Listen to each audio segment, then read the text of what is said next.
nhờ rồi nó quỳ trục hay nhặt cái đi cái chỗ sao đây là do trục không trùng dư trùng này trùng xì nhặt cái đi cái chỗ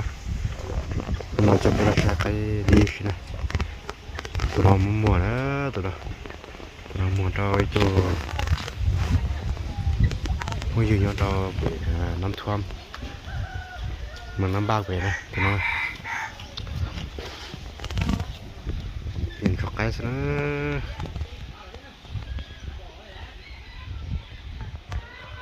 mình trong khi để trồng cái tỏi đi nè,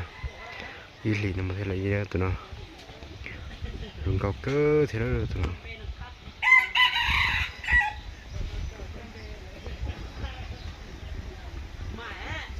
mình sẽ đau tụi nó,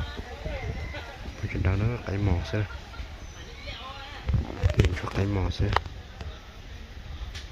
qua chuột trở ra, qua chân trò kia này tụi nó, qua mè xưa.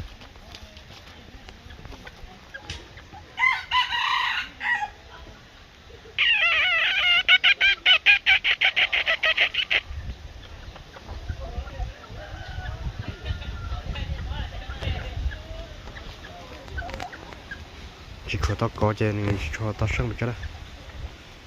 trong có mà thấy sang rồi nó chặt bị đau rồi mình đọc cứ theo